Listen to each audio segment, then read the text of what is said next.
At the end of this year, more than two-thirds of respondents to the National Association for Business Economics (NABE) policy survey anticipate that inflation will continue above 4%. Rates have been increased by 4.75 percentage points by the U.S. Federal Reserve to combat increasing inflation, which hit a record high last year. Prices increased by 6% annually in February, which is far more than the Fed's long-term aim of 2%. According to the majority of economists who responded to a semi-annual study, the United States would probably see high inflation well into 2024 and a recession this year. The probability that the Fed will achieve a so-called soft landing, lowering inflation while averting a recession, was also somewhat increased by economists, rising from 27% in August to 30% in March of this year. Recently, U.S. President Joe Biden was compelled to address the matter due to the constant uproar of worry. He stated last week in an interview, "There won't be a recession, in my opinion. If so, the recession will be quite small." There has been a noticeable change in customer behavior over the past few years, with more individuals shopping online and fewer people visiting conventional brick-and-mortar establishments. This trend has adversely impacted the retail sector, creating a problem that is harming both large and small firms.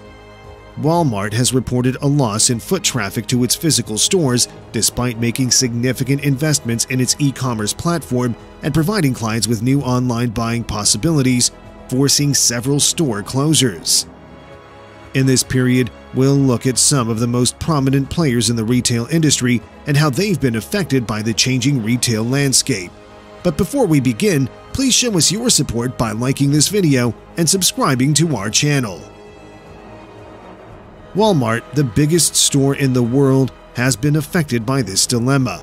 According to Refinitiv IBES data, Walmart expects earnings of $5.90 to $6.05 per share for the year ending in January 2024, which is less than the analysts' expectations of $6.50 per share, as the business continues to fight price increases from several of its product suppliers. Walmart's margins were harmed because of its intense price competition, but it must do so to draw customers into its stores. They wish to conserve.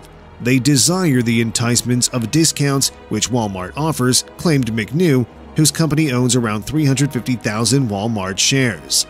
Yet, investors and analysts agree that Walmart is favored by the current environment as an increasing number of Americans suffer the effects of inflation. And speaking of Amazon, the e-commerce behemoth has significantly altered the retail sector. With its wide range of goods, competitive pricing, and quick shipping options, Amazon has won the hearts of many customers.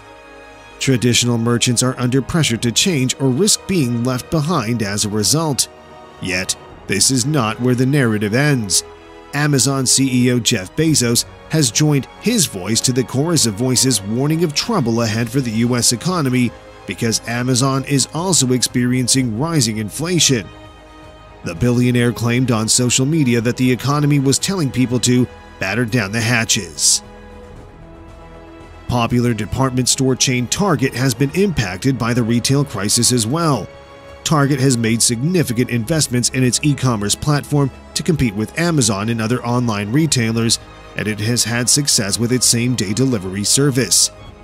Target has, however, also been forced to close a few stores in a few locations because of dwindling sales. When rival supermarket chains Kroger, KR, and Albertsons, ACI revealed their plans for a merger in October, one of the biggest mergers in the history of the food sector, it stunned many. Subject to regulatory approval, Kroger would pay nearly $24.6 billion to acquire Albertsons. The combined business would give Kroger locations in all 48 states and build a supermarket network to compete with non-grocery businesses like Walmart and Amazon, which have recently put pressure on the sector. Albertsons is getting ready to launch a subsidiary before the acquisition is complete to appease authorities. The subsidiary would run more than 100 stores and function as a separate public corporation. According to Christina Katai, there is a case to be made that a stronger merged firm may conceivably assist in lower food inflation, since it would have greater negotiation leverage to push back against proposed price rises from food suppliers. Analyst for equity research at Deutsche Bank, Also, it would result in more rivalry among food producers.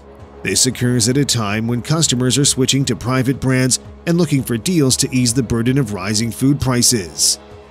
Assuming the merger is successful, Rodney McMullen, chairman and CEO of Kroger, would continue in both executive roles. Aldi, a low-cost supermarket operator, reported that its December sales were 26% higher than usual due to consumers returning to in-store shopping, increased prices, and the opening of more locations. Sales in the UK surpassed £1.4 billion for the first time. Aldi ended the year with more than 990 stores in the UK, up from 953 at the beginning of the year. The firm did not offer same-store sales numbers, although a large portion of the growth is believed to have come from new stores. Despite the horrific avian flu outbreak, Aldi reported that fresh meat sales were robust and that turkey remained the most popular Christmas roast option. The Football World Cup increased sales of snacks like crisps and nuts, but it also decreased foot traffic, which was harmed by the Omicron form of COVID-19. Because Aldi only offers click and collect from around a quarter of its UK outlets, it has lost some sales to competitors that offer complete home delivery. As a result, December sales growth was only 0.4%. Aldi and competitor discounter Lidl have benefited from the return to a state of relative normalcy in 2022, increasing their respective market shares. During the year, Aldi passed W.M. Morrison to rank as the fourth largest supermarket in the UK based on market share. In the US, growth has already slowed for 2 consecutive quarters, a development that, though not in the US, is seen as a recession in many other nations. Several experts anticipate a further slowdown as the Fed increases interest rates to combat rising costs. A group of economists in the U.S. is tasked with announcing the official beginning and conclusion of recessions. Together with the gross domestic product, they consider several other factors when coming to their conclusion. Despite the bleak economic outlook, there was some good news as well.